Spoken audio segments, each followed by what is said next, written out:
Welcome to my bewitching podcast, where I take you on a journey to initiate you into the mysteries and pleasures of all things magical and more. I'm Julie Nelson, Rich Witch, botanical perfumer, astrologer, and creator of the Fragrant Oracle. I'll discuss a myriad of topics passionately on women rising unapologetically, witchcraft, including spells, rituals, insightful astrology updates, and oracle card readings. I'll also introduce you to special guests who share their bountiful knowledge and experience in the art of witchcraft, the intuitive and healing arts, and being wildly unapologetic.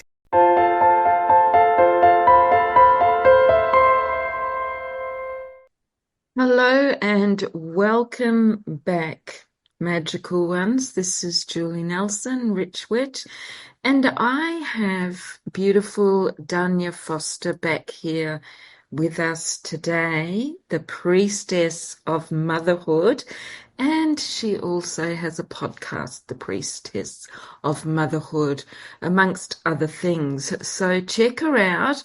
But I am going to hand you over to her now to give herself another introduction. And we're going to talk today about plant medicine coming from a naturopathic herbalist avenue, and me with the aromatherapeutic aspect, and we might weave in some seasons and cycles as well. So over to you, Dania. Hi, thanks for having me here today, Julie. So, I am a clinical naturopath and herbalist, and I love plant medicine. That's the reason why I ended up on this path, is that I wanted to utilize herbal medicine, with my family and with my clients because I have a background in energy healing as well. And I just Mm. felt like there was something missing, and I really wanted to apply that herbal wisdom into a lot of my consults. So we went down that path and brought in the magic, it's such a lovely contribution, and it makes it really holistic to bring that into the plans for everybody. I love it. And of course, with energy healing as well, that comes so naturally with plant medicine. It, Yeah. I mean, I think I can't remember, was it you and I that said we are nature, nature is us? Mm. And when we work with Mother Nature in one aspect or another, such a deep connection. And it's so healing and beautiful and magical. And I also may have mentioned this before because I often repeat myself because I don't know what I've said in previous podcasts. That's But okay. yeah, I love, love, love bringing herbal medicine into working with the essential oils because I actually love taking herbal tinctures. And Mm. I know that a lot of people struggle with them a little bit because of their taste, Yeah. but I love it because I almost feel like an instant Mm. response from my body, my essence, my spirit. And then I use the oils externally. And it is such a beautiful and powerful combination and way to work, Yes. with plant medicine on so many levels. We can work on the magical, the energetic, the spiritual, the Mm. physiological, the emotional, the psychological.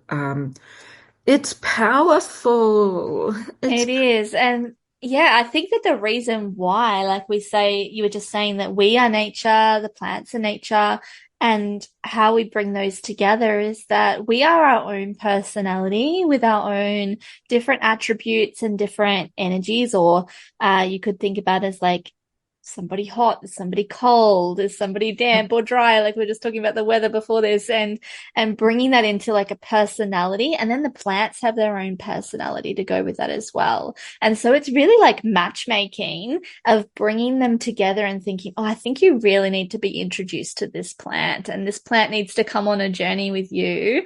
And it can be really nice to combine different ones and have a different formula, which I'm happy to talk about. But it's also can be really nice to just work one on one, like singly with just one plant and see how that relationship grows, because it is that bringing those different attributes or characteristics of personality together. Absolutely. And I am with you. Sometimes I work with blends and sometimes I work singularly, whether it be a herbal tincture or an essential oil. And Yeah. for those that haven't been on listening to this podcast before, I guess I should. I always forget. I'm a clinical aromatherapist of 30 plus years, and I actually professionally lectured at two of Sydney's leading colleges back in the early 2000s for 13 years, in the late 90s. So Dania and I both have strong backgrounds in this area.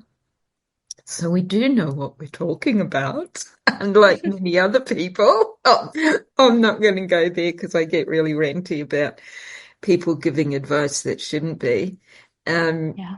so I think we can have fun, because one of the things I found as a therapist, when I used to do more clinical work, was that I had always more women come to me, and I naturally attracted that.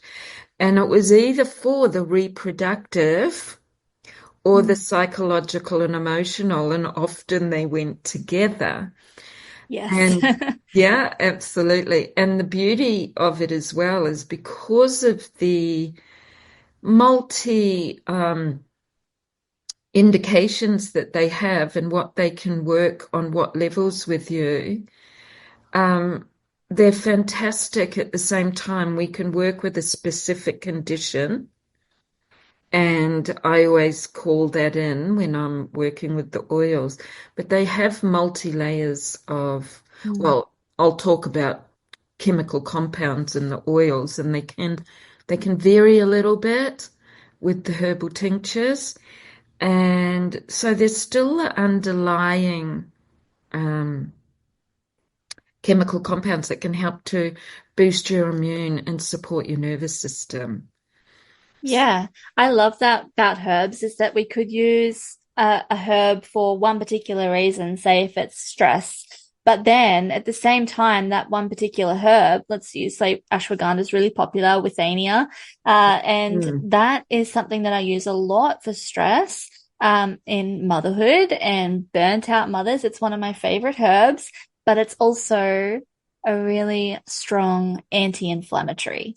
So what Oh, happens when we're stressed is we get inflammation systemically. And so it's working on that level as well.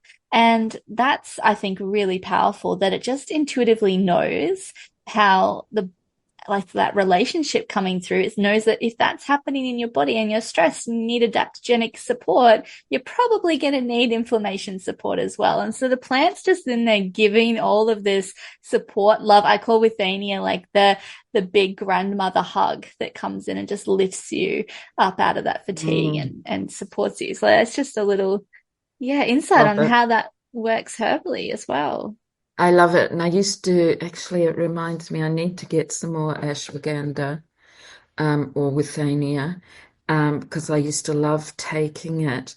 I used to get the powders of maca Yeah. and ashwagandha and lion's mane and put them in my smoothies. But personally, I think the tinctures are better. They absorb better into your body. Yeah, I agree. Yeah. Yes. And I think it was the ashwagandha that I took at night to help, Okay. Yep. or would Help. that have been maca because I can't remember now. Both of them could have been taken at night, but I would probably say Withania would probably be better taken at night, and I would take maca in the morning, I mainly think, because maca, like my little word for maca is all about stamina. So yeah. if you're wanting like stamina and energy, you're going to want to take it in the morning because Mm. otherwise you might be a bit wired in the evening. I think that's how I used to do it. I would have, and what I used to do was actually I would put the ashwagandha in my cacao Yeah. Yeah.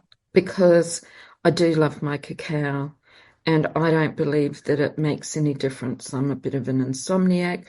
I have had that way before I was having cacao and it's my thing, so I won't give it up. But with the ashwagandha in it, it was really yummy. Yeah. Mm, It's yeah. really like nurturing. I just think that that combination would be really nurturing to have before bed. So Ah, nice. absolutely. And Have I you put turmeric in it and have you ever tried valerian in hot chocolates with your cacao? Valerian's a beautiful mix that you can add in a powder form or tincture to your hot chocolate for sleep. yes, valerian is amazing, I have to say. And the essential oil stinks like, but it's a fantastic oil.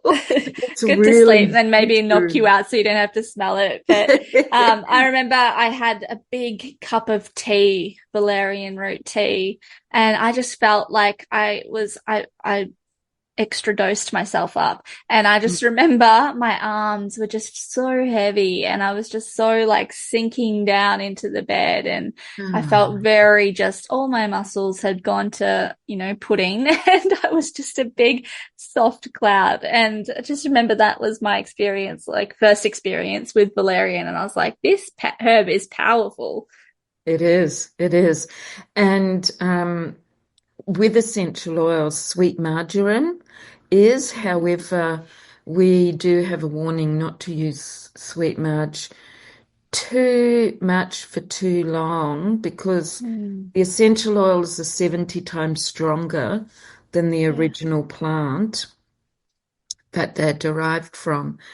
And sweet marjoram is an amazing one for helping with sleep, muscular aches and pains. It's great for pain management. However, what it can also do is dumb down the emotions. So if somebody has depression or, chronic depression, they need to be really mindful. Like it's good to mix them up.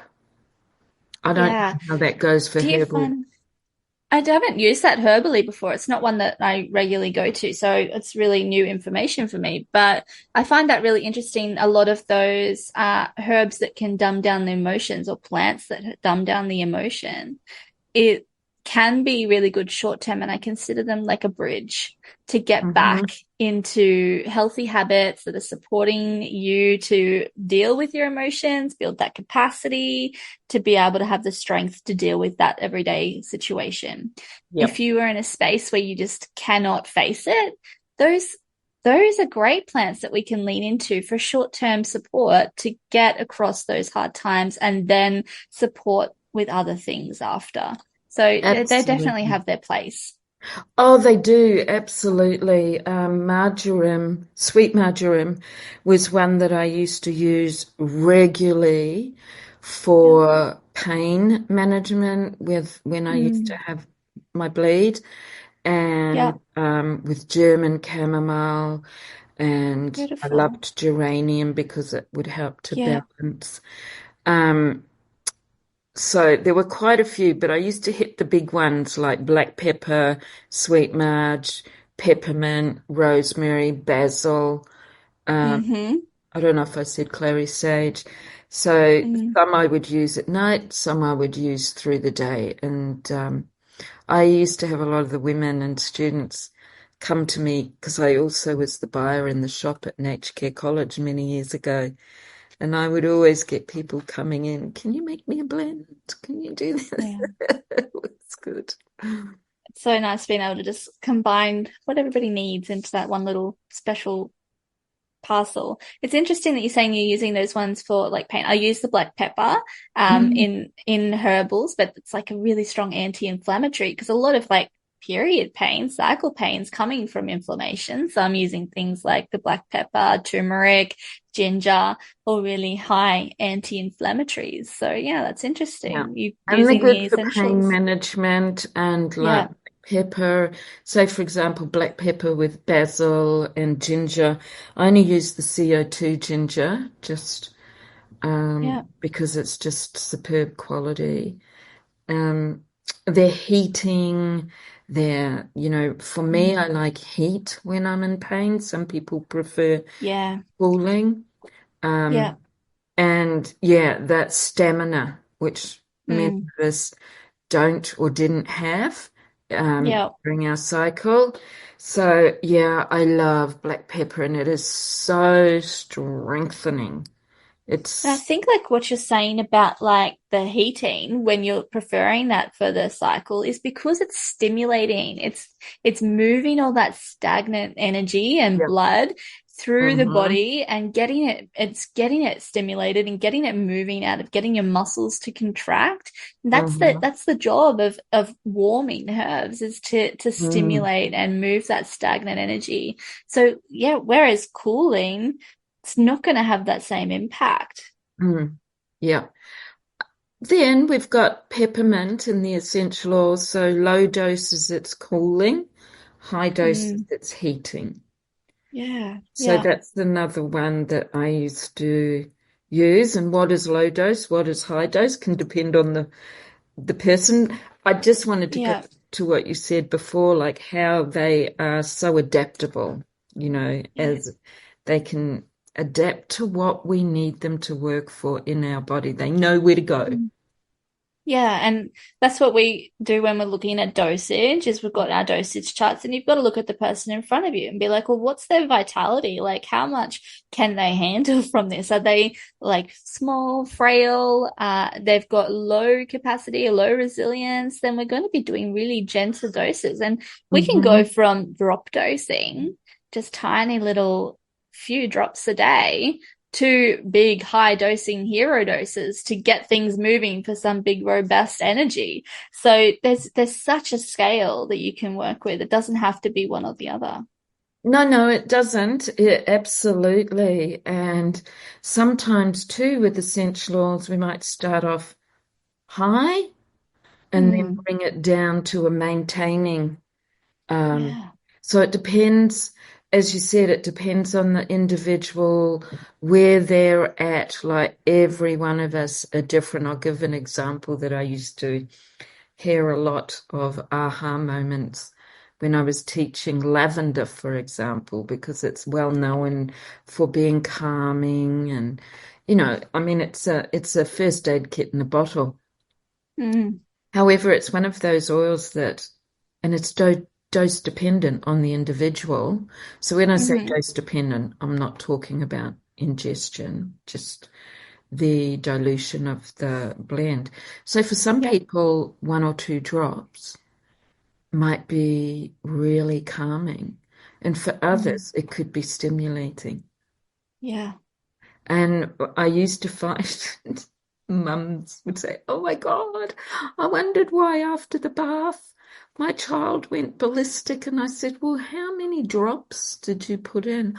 "Oh, about 10." And I went, "Oh God, you don't need that. It's like one or two drops maximum, Yeah. you know. Yeah. So dilution, dosage, percentage is really, really important. And yeah, looking at the individual that Mm, we are creating these blends for in clinic for people. I don't say prescribing because we're not allowed to, but mm. it is kind of like that. Yeah. Yeah.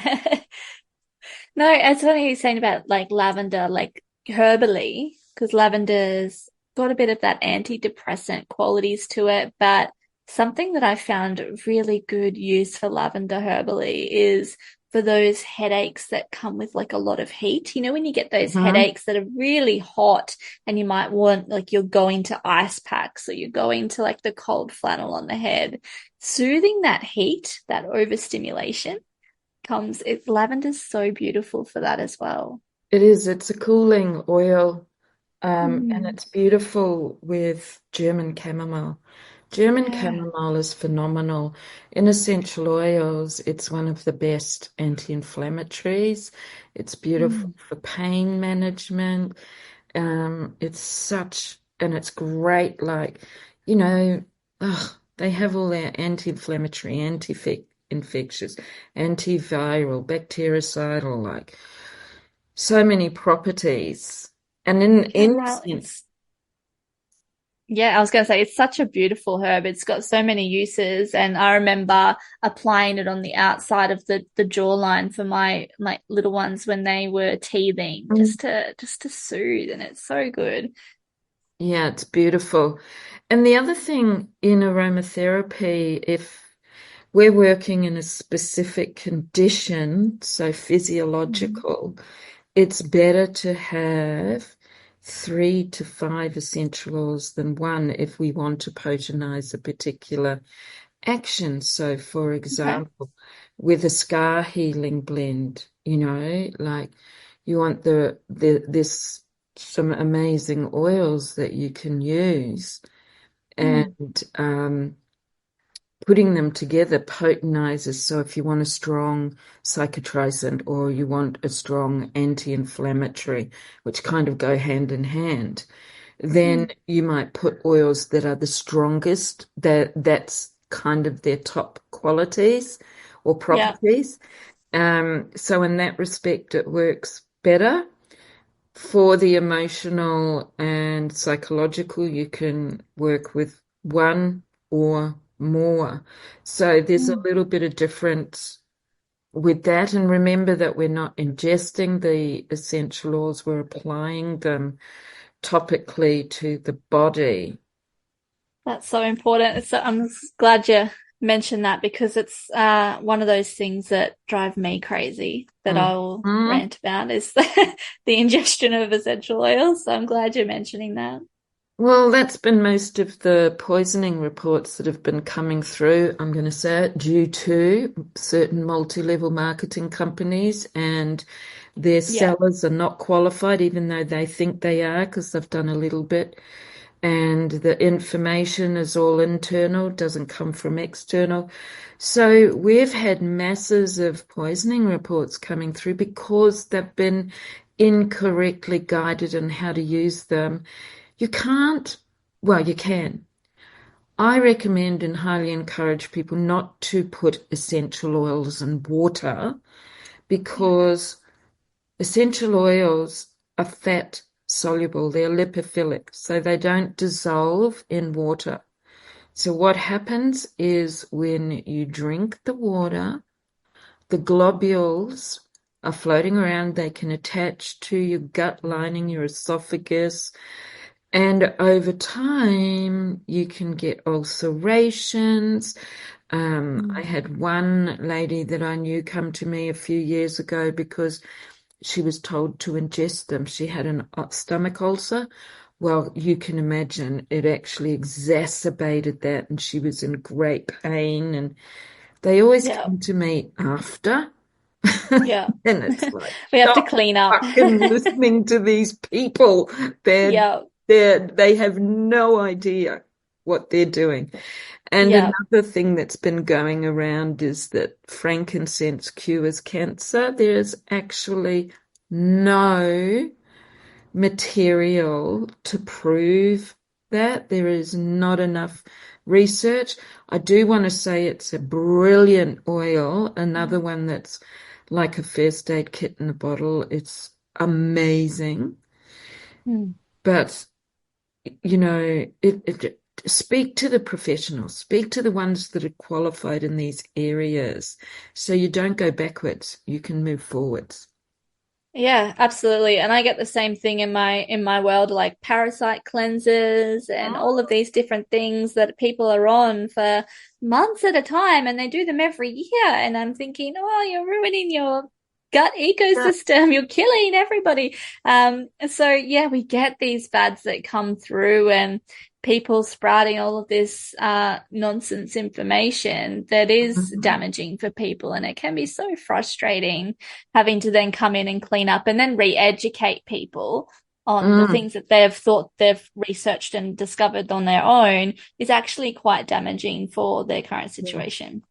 And it's quite amazing how many don't want to listen. Yeah. Those that are qualified, they would rather listen to somebody that they've been sucked in by. And I'm Mm. sorry, but it is because they're great at selling. Yeah. And I've got another news flash for you. Those multi-level marketing companies are not the best oils that you can get on the market. And I love Yeah. people that, and they go, yes, they are. They say they are. They own, the land, and I've visited them, and it's like, actually, no, they don't. What they do is they buy up crops from Hmm. big growers. We call them brokers. And they are using the same essential oils as Joe Blow down the road and Sarah Hoo Ha up the road. They are not that in actual fact, I had a client a few years ago. She wanted a bespoke perfume created to give away to her clients. Hmm. And she flew me down to Melbourne to do it. And I just had a gut feeling that I wasn't going to like her oils. Mm. And also I said to her, if I make you up a blend and then you use the oils that you have, it could be quite different because it depends on the batches and there's a whole number of things we don't need to go into. Anyway, Mm. so when we got there, she pulled out some oils, no labels, and I smelt them and I literally smelt about three. And I just said, I'm really sorry, honey, but I am not working with these oils. I don't Mm. like them. I don't think they're the best quality. And she was going, oh no, but they they are used and highly recommended by a company from multi-level marketing. And I said, Yeah. oh, that doesn't surprise me. So just for everybody to know that you can go and buy those oils from any supplier from doTERRA. Mm. And Hmm. oops, did I say that? Young Living. And there's others. So one of my suppliers that I've had for like 30 odd years happened to live about 20 minutes away from her, and she's Yeah. a small boutique supply. So I rang her up and I said, can I bring my client around to smell your oils? She said, Yeah. yes. And we had a good fun afternoon. And my client was quite blown away. She They're said, I can't supposed to believe smell the like difference. plants, right? They smell earthy, like they're plants. And like I've smelled other brands, like you've mentioned there, and they smell like lollies. Oh, they're And horrible. I mean, if mhm, you get a good rose and a good jasmine and a rolling, I mean, they smell beautiful. So it yeah, depends on the essential oils yeah, because in your herbal medicine, you don't get the molecules that we get come through in the mm, extraction process. And that is what brings the aromatic molecules through in yeah, the essential oils.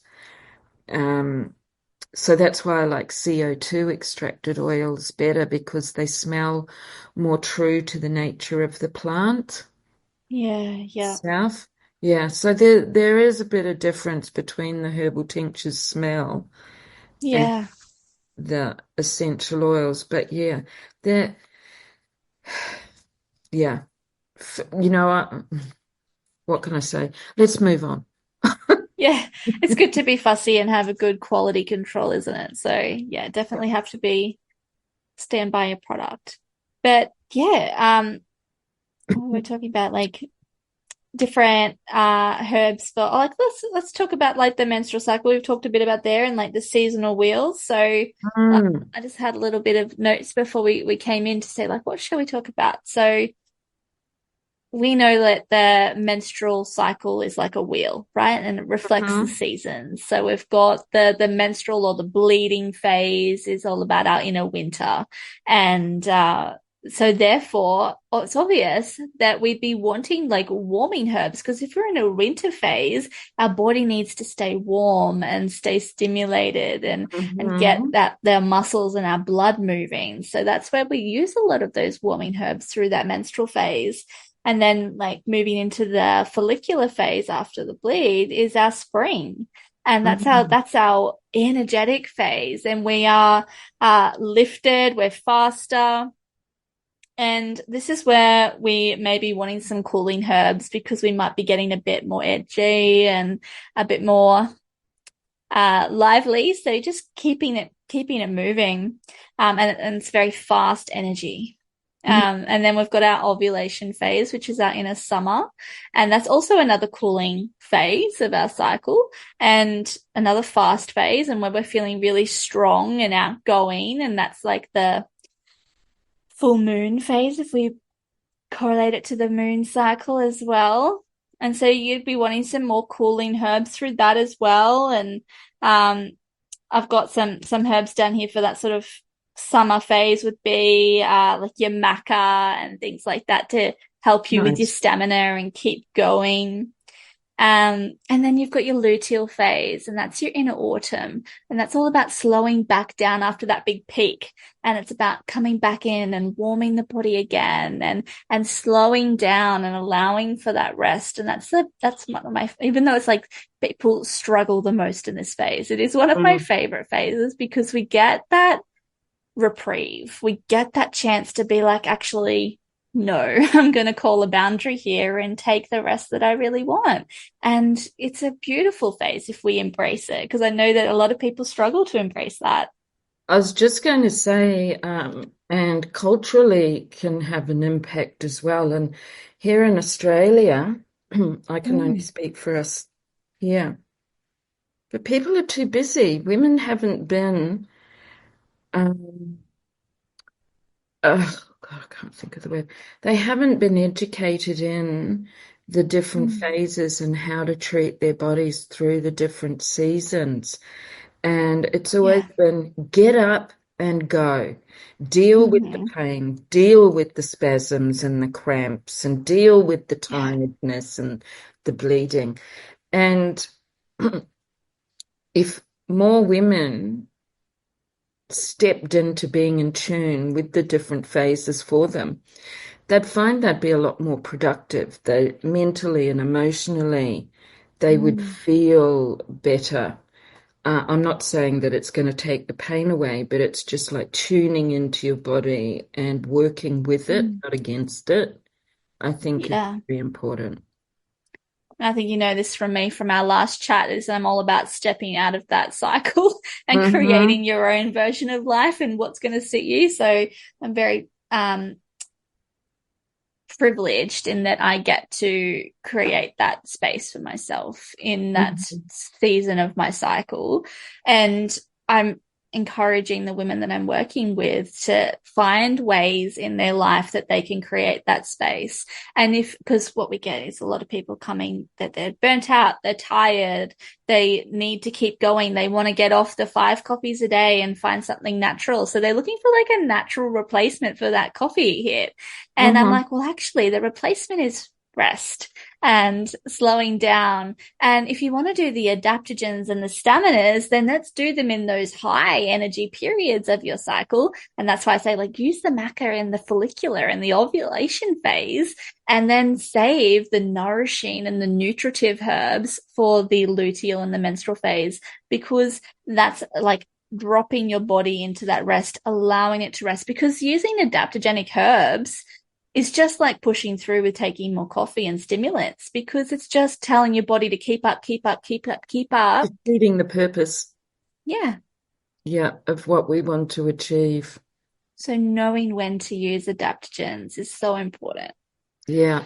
And it's a part, I mean, a lot, you know, there has been a lot of growth in education by women, might I add, Mm. not the medical system, but clinical practitioners, etc., where they have been, women are taking more notice of their bodies and but you do still find that the higher percentage of them are involved in some way in natural therapies. They know, they Mm. understand, and it's beautiful, but we need more.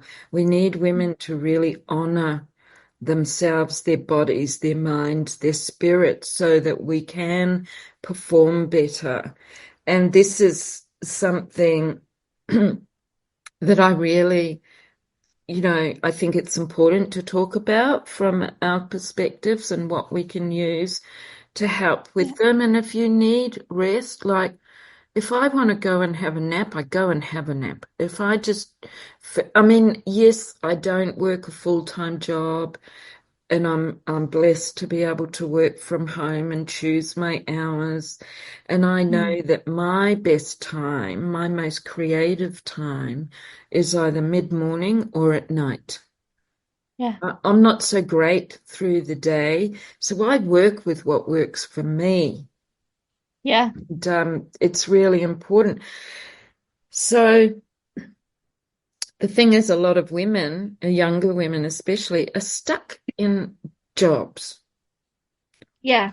And that's the societal pressure, isn't it? And that's where like Mhm. I in an ideal world we'd want the society to change and become a bit more flexible around it's women's cycles and being a bit more lenient around that and knowing when is the Mhm. like you can see it in there's been things in the news recently about women's soccer teams using their menstrual cycles for their training schedules. And I was like, yes, we need more of that. Bring it into the corporate world and corporate women, like if they could bring that in and know when to schedule their big meetings and all of those sort of Yes, activities around where they're at because women are syncing. So if you're working in an office with lots of other women, then you're probably going to be syncing up with your cycles together and you can run these things absolutely. if you have open communication, but it's still so taboo to talk about where you are in your cycle in that sort I of know.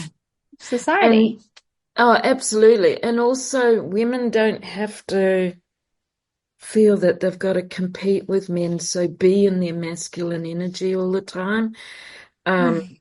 or that patriarchal energy, because I even think that's different to being like having a harmony with our masculine and feminine within.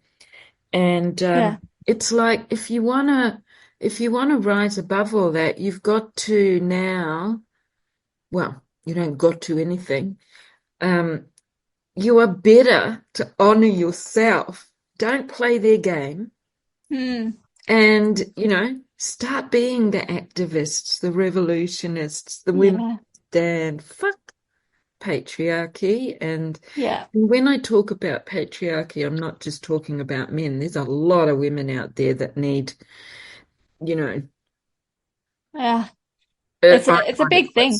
I think like we need to acknowledge that feminine power is not less than masculine power, but it is completely different. And they are absolutely. both powerful in different ways. And I think that that's the key to moving forward in this sort of realm is to know that both are really important, but we need to honor that they're both on completely different ends of the spectrum. And when we're both in our power, that's when things work really well together because it create two halves of the same. Yes, agree, agree. And it's even like I've shifted my language a little bit because when, we talk about balancing the masculine and the feminine, I'm seeing that a lot of people misinterpret that and think that it's got to be equal all of the time, Mm. to have that balance. And that isn't realistic. For me, it's about harmonizing them so that we can work with them. So whether that be a male and a female in the workplace, or whether it be your masculine and feminine within. Mm, internally. It's about harmonizing and working with it. And wouldn't it be nice especially in the corporate space, or I'd love to see more non-patriarchal women in politics because they mm, just fucking a lot of the women that are in there, they're not women that I consider are doing a great job for women. They're just playing the game for the patriarchal bullshit. But we can harmonize it. And I just see, imagine it's just like a dance where if everybody just accepted their strengths and their weaknesses and yeah, their threats and their opportunities, like the SWOT analysis. It's just like you can dance with each other in harmony, and the yeah, performance that people can give and offer in the workplace or mm, to self is just it could be so beautiful, like no competition, working mm, together in harmony. It would be yeah. so powerful. And we want to, as women, do that from within our bodies as well. Yeah, this is something that I mentor women on in my work is that teaching them the right space for their feminine and their masculine Hmm. energy. So we need masculine energy within ourselves, but let's take it out of the space of trying to control everybody and everything in our life and trying to micromanage everything and plan and be really uh, highly strung about everything and drop that masculine energy into a structure and into a framework, which I like to refer to as rituals and rhythms. And so if we Hmm. use our masculine to support us by creating a framework or a container to hold our feminine flow so that our feminine energy then has space to trust, to surrender, to sit back and see what will happen.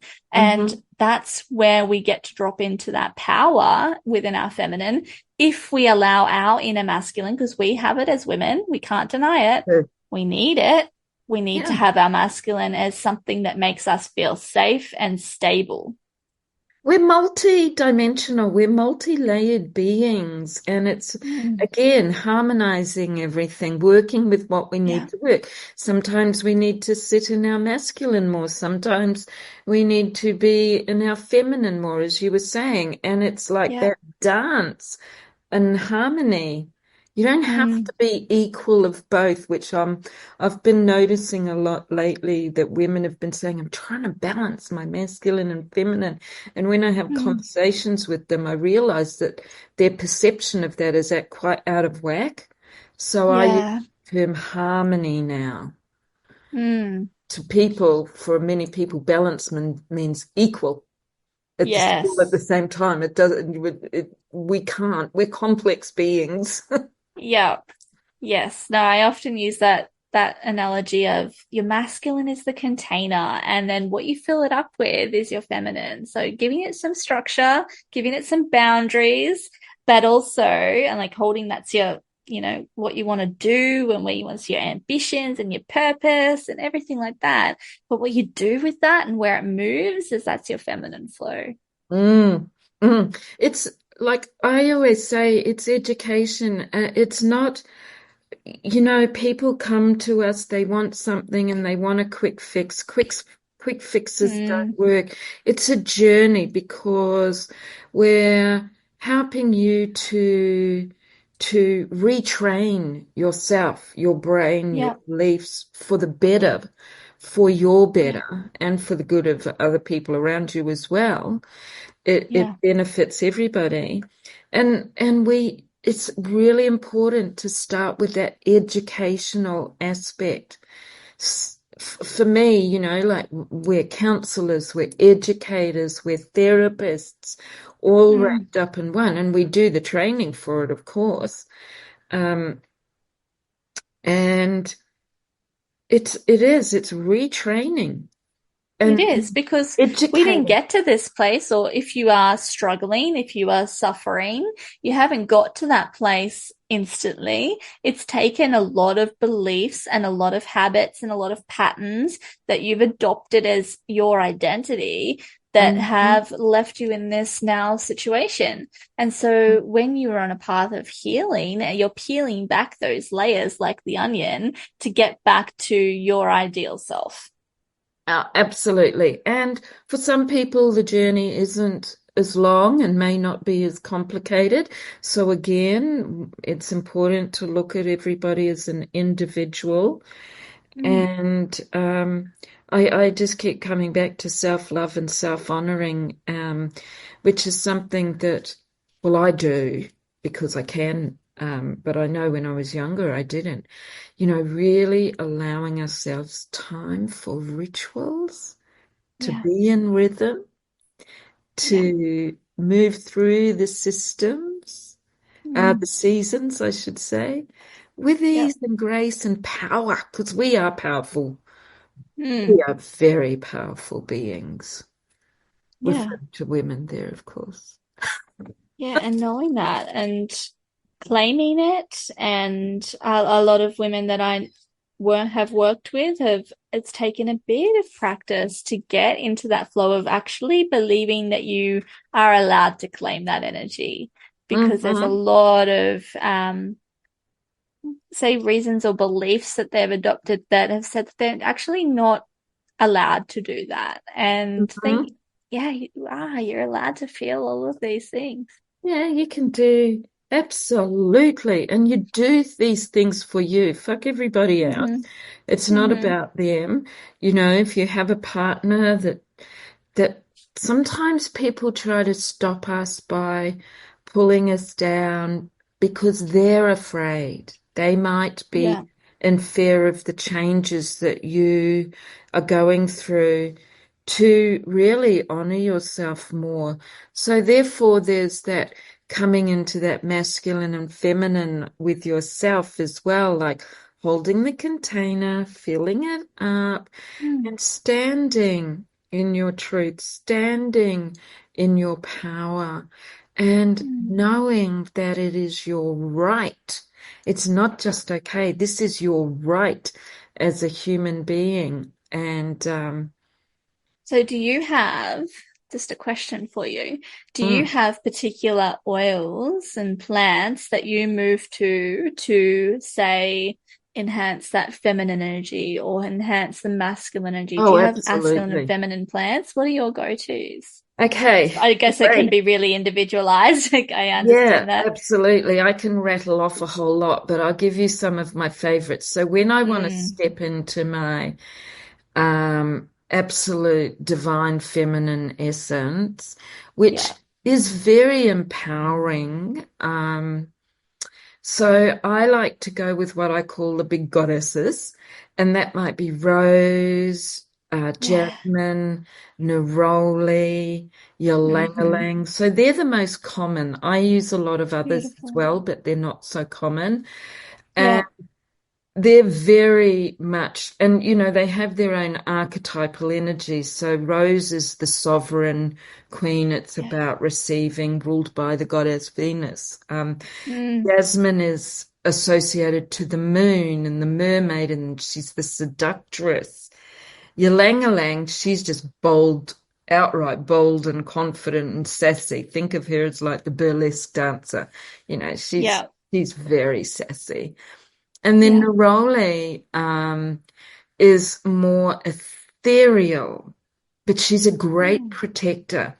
So, in saying that, they're all heart oils, yeah. they are all hormonal balances, Mm. and they have very powerful, potent, feminine archetypal energies. So, if I was looking at the masculine, and sometimes I pull them together. Hmm. And I Yeah, like both. very sultry, earthy, sexy blends. But Mm. my ones that are more like on the masculine aspect are black pepper. Yeah. Black pepper is like, if you look at black pepper and basil, they're fire. They're ruled Mm. by Aries and, Yeah. Mars. So they're like the warriors and they're strong and very strengthening to the nervous system, and holding a beautiful container. But with them, I could also put some earthy oils or citrus, like grapefruit is incredible for confidence and Mm. strength and in holding you. It's great for cutting out. It's an excellent detox oil, so out with the Yeah. icky Yeah. energies. They're all really good brain oils, Mm-hmm. Mm-hmm. right? And but then you might bring in oils like vetiver, which is Mm. just that is the container. It's the earth, isn't it? Oh. It's there is nothing ethereal about vetiver. It's my one of my go-to oils for I love it in perfumes, but I love it at nighttime. And Mm-hmm. it's holding the container. And it's very Taurian energy, Mm.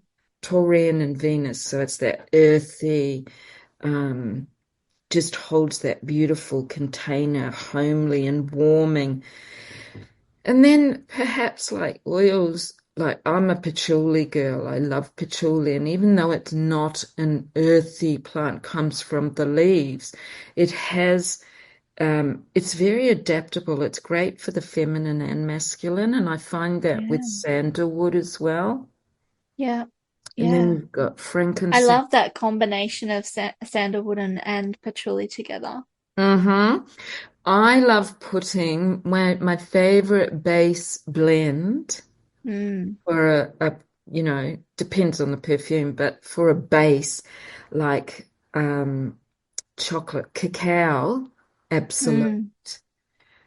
vetiver, patchouli, and a hint of oak moss or oud, oud. But some of the ones I just mentioned are not easy to get or they're Yeah. expensive, but vetiver and patchouli together are stunning. Yeah. I mean, they're very Wow. Yeah. earthy and sensual, but they hold you so beautifully. I love the earthy scents. They are my favorite and go-to. Me Yeah. too, me too. And astrologically, I've only got one earth in my chart, in my mundane Mm. chart. So I'm naturally drawn to the Yeah. earthy. Perhaps that's why I've got an earth in my rising sign is Taurus. So that might Is be that why. the only earth sign you have? Yeah, because other than that, I've got Aries and my moon and Cancer sun. Okay, and then it depends on the rest of your chart. But often, I mean, if we go down the astrology track, so I've got only one Earth in my chart, and that's my Mm. Pluto in Virgo, which is generational. Um, Yeah. so I'm naturally drawn to Earth. Like I would be so happy living in a little cottage in the middle of the forest. I love wood around me and plants and animals. But another person that might not have much earth like me might fear it. So they sit in what they've got most of, whether it be water, Mm. fire, or air. So it's really interesting. Everybody's different, but definitely having that Taurian rising, I can absolutely see the vetiver in Yeah, there. the appeal for that. Yep, yep, yep. And it's, Yeah. got the Venusian essence too, because Venus rules Mm. Taurus Hmm. and but on the it's earthly pleasures. Yeah. Yeah. I love that. I love it. What about you? So we go a bit different. I haven't delved into all of the astrological associations with all of the herbs, but I know that they're out there, and so it's something that I'm very interested in learning more about. I've still got so much to learn. But I love this is why I love this as my work because it's always learning, always growing, always evolving. Yes. But I know what I choose with that when I'm looking for feminine energy with herbs is one of my favorite feminine energy herbs is shatavari or asparagus. Oh, Have nice. you heard of that one before? Yes, So I it have. is hormone balancing, it's supportive of the libido, and mainly what I do with this one is drop dosing. Very, very small, just energetic, bringing it into the body. And I use that alongside flower essences, which is the energetic Hmm. imprint of flowers. And use flowers like red kamala and other types of plants, depending on the person, to really invoke that wild feminine energy. It's that inner confidence. It's that in touch with the self, feeling really sensual energy. So Shatavari as a herb, drop dosed with that flower essence, it just lifts you into that feminine energy. And so I love that combination. That's Um, very jasmine in your ling-a-ling. yeah. And let's see, another very like feminine herb is it's quite temperamental, I will say, and that's Vitex or chase tree berry. Have you heard of that herb? Yes, yes, I know Very quite a few. Yeah, it's a very popular herb. It's renowned for like things like PMS and cycle regulation and things like that. But I say it's temperamental, so it's really good for rage and things like that. And so I think that it's a good one because I like addressing feminine rage and Mm. unleashing it is my word for that. But also, I like that Vitex, it doesn't suppress it, but it helps to move it in the body. And if you are in a state of, say, high estrogen, it's probably not the herb for you. It's going to exacerbate that. Mhm. And it's so this is why I say it's temperamental because like it's going to, the LH and FSH or the luteinizing hormone and the follicle stimulating hormone balance. It's really good for balancing that.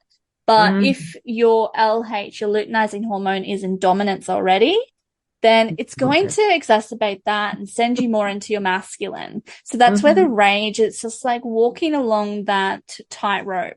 And it is a balance between the masculine rage and the feminine rage. And so this Hmm. is why I say this is really temperamental because it can tip you into your feminine and help you to embrace that rage and move it where it needs to be, or it can exacerbate it and flare up your testosterone, your androgens, and then you'll get other symptoms of high androgens and acne and things like that, where I say, this is not the herb for you. Back away. You're moving too far into your masculine.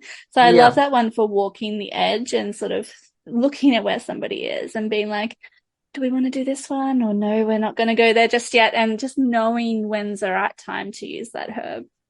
Yeah. And they're safe enough that we can play with them a little bit, because Mm, sometimes we have to explore different ones and yeah. move around. And the beauty of having so many available to us, whether they be a herbal tea or a herbal tincture or an essential oil or a powder, Mm-hmm. we have great choices that we can, like as you said, move Mm, seasonally with them. We don't want to be in the same taking the same blend or the same herb all of the time. And as you said, it comes back to those cycles and seasons of our body. mm, Also, I would say the moon and like the pagan wheel of the year, because when we move with the external seasons, it's far, far better for our body as yeah. well. It's, eating seasonally. And Mm, when I lived off grid, that's what we used to mostly do yeah, because we grew a lot of our own vegetables and it was beautiful. So, absolutely. yeah. And that comes into magic as well. Plant healing is what the food that we eat come like, and like I go on being a naturopath, I'll go on about gut health all the time. Is that we need Hmm. like 40 different varieties of plant fiber per week to feed and optimize our gut health. And so you think like majority of people are nowhere near that, and it's Hmm. um it's interesting because I didn't think that I was anywhere near it. I was like, oh, I'm just a basic eater.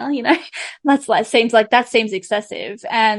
But then I started counting. I made a little chart and I counted all the different plant fibers that I'd come into contact with across the week. And I went over that and it was just in my Well, regular everyday thing. And so I was like, you know, if you are eating seasonally and whole foods, it's not that difficult to reach No. that milestone. Like, say, for example, you might have a vegetable and lentil soup. There's a few different plant fibers in there.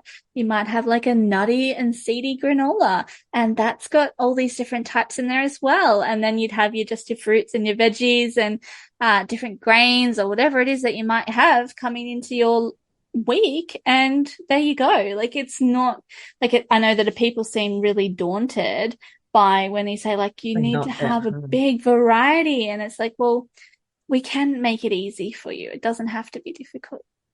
And you can build up to it if you feel you need to. Yeah, Excuse me. absolutely. Small steps always. Yeah, I'm going to do a chart now and just follow. Mm, I mean, I have a count them. great variety. Yeah, yeah. Um, yeah, just out of curiosity, actually. It is. It's just nice to see what am I actually, because you don't really realize what you are eating when we don't pay attention. So just tuning into what you're feeding yourself and bringing into your body and your energy, it helps to, yeah, know where you're at. Beautiful. And can you believe that we've been going for an hour? It always blows me away. There's so much to talk about, and I would love Yes. to delve into the feminine rage and perhaps the masculine rage in another call. We've got so I'm much to quite, talk about, don't we? yeah, absolutely. And I'm quite a rageful person at the moment because I'm pissed off with everything that's going on around the world. Yes. And There's a lot to be oh my fired up God. about, Yeah. but yeah. So maybe that's something we can come back to, but I'm feeling like, we can complete our conversation, but I would love to ask you what's one amazing tip you could give for people. I mean, of course, what I think is that if people want to take herbs and things like that, they must Mm. go to a practitioner, a qualified practitioner. Yeah, having a qualified practitioner on your team is going to be so beneficial so that you know that if, say, we just talked about Chase Tree, people taking Chase Tree because people are told that it's like the go-to for PMS. But you can see that there are different scenarios where that's not going to be the right one for you. But Hmm. my suggestion would be going with teas. Teas are a really gentle, easy, affordable way to just start to build a relationship with herbs. And like I said, my first introduction for valerian was with a tea, and that was still so powerful. So we don't need to go straight to the liquid extracts or the essential oils to see those Exactly. big potent changes, but just starting with herbal plant medicine, start with some teas and just see how you relate to each different herb and try them singly, try them together. But I think to get to know them, maybe doing them singly at first might be nice. And yeah, herbal teas are beautiful. I love them in ritual. It is a Mm, ritual whenever you can create a beautiful ritual when you're drinking your tea or cacao and sitting yeah. down and stirring in your intentions and drinking it Yes. in. And it's like when you're making a blend in aromatherapy, it's like focusing on what you want the oils to Mm, do. It's energy that you're infusing into that. yeah. When I lived up north, I used to work at the Nimbin Apothecary, and Yep. they have an amazing herbal tea range, and they were Yeah. very popular. And do you make teas up for people? I do sometimes. I do make up teas. Right. I've got some dried herbs here in the dispensary, and I'll do make up teas, just really gentle ones, like when people just need that end of day ritual, something to come back into their body, something to create an anchor point in their day. Some beautiful nervines, like lemon balm and chamomile, bringing those sort of herbs in. Beautiful. Can I order a nice wind down ritual tea from you? Sure, I can make you up something. Okay, we'll Yeah. talk Send about me that a after we message. finish. Yeah. Yeah, I will. Um, so that's beautiful because it's really important, I believe, can't speak for everybody, to bring ritual Mm, into our daily lives, which helps us to be in touch and connected with ourselves and honor ourselves. And it can be as simple as having a beautiful cup of tea and relaxing, mm, a herbal tea, yeah. relaxing, try not to rush and scull everything. It's taking the time and immersing yourself. It is such a beautiful way to nourish yourself. I Yeah, love. absolutely. I think that's the best advice that I have to start a relationship with herbs is create a Mm. ritual, herbal teas, best way. Yeah. I love that. That is great advice. And I'll give a tip on essential oils, uh, Mm, because sadly they are readily available to people, which yeah. I wish they weren't. Um, is if you're unsure, and I recommended this to a client yesterday, that I gave a reading to, go into a health food shop or somewhere that sells a reputable brand. Mm, And you can always research them, see how long they've been going. You can ask them for safety data sheets.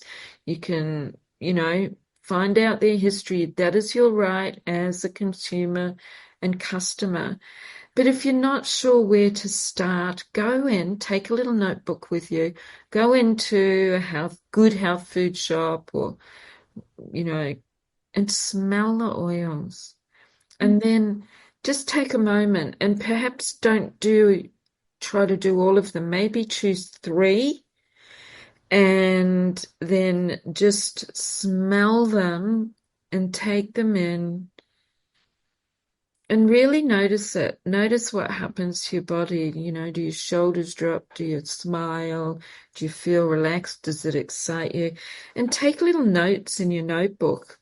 And and just no more than three at a time. And it's a mm, beautiful way to actually discover how your body and your mind and your essence of being is going to respond to a particular oil. yeah. And, then go back the next week and you might smell another three. And when you're ready, I would suggest you probably do a whole range. They might have about 20 oils. So over a few weeks, just do that. And then if you wanted to build up a nice little kit, I always suggest a couple of florals, a couple of Hmm. herbs, a couple of citrus, and then a couple of earthy or resins or roots, and yeah, work with them then, but don't go silly and do things that you need to understand their contraindications. That is the most important, when not to use them. Yeah, and on that note, I'm going to say thank you, Dania. I love our chats, and I think I'm feeling really um leaning towards us talking about feminine rage. Oh, love it. Okay, well, we'll Yeah. look at that too. So, Yeah. thank you so much for Thank being, you for having me. It's always a pleasure to chat with you. yeah, and you. And for anybody that would like to connect with Dania, I will have her contact details in the notes below, as well as my own. We would love you to love this up. Comment on Spotify if you like. Ask us questions and share it. Tell all your friends how amazing it is. And also, I do have a Patreon platform where you can go in and receive extra goodies, and that's memberships. There's three tiers, and the first one is $7.50 a month. So, on that note, we shall say goodbye and thank you. And until next time, may you always be in magical scented bliss.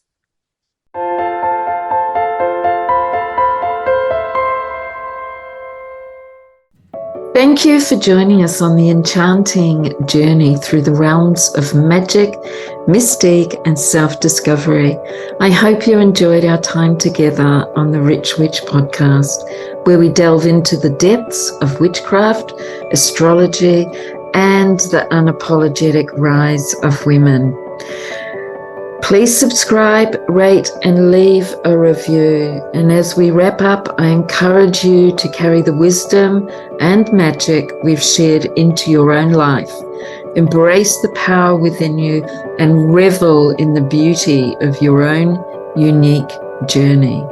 Stay tuned for more magic, and in the meantime, stay curious and know your magic is a gift to the world.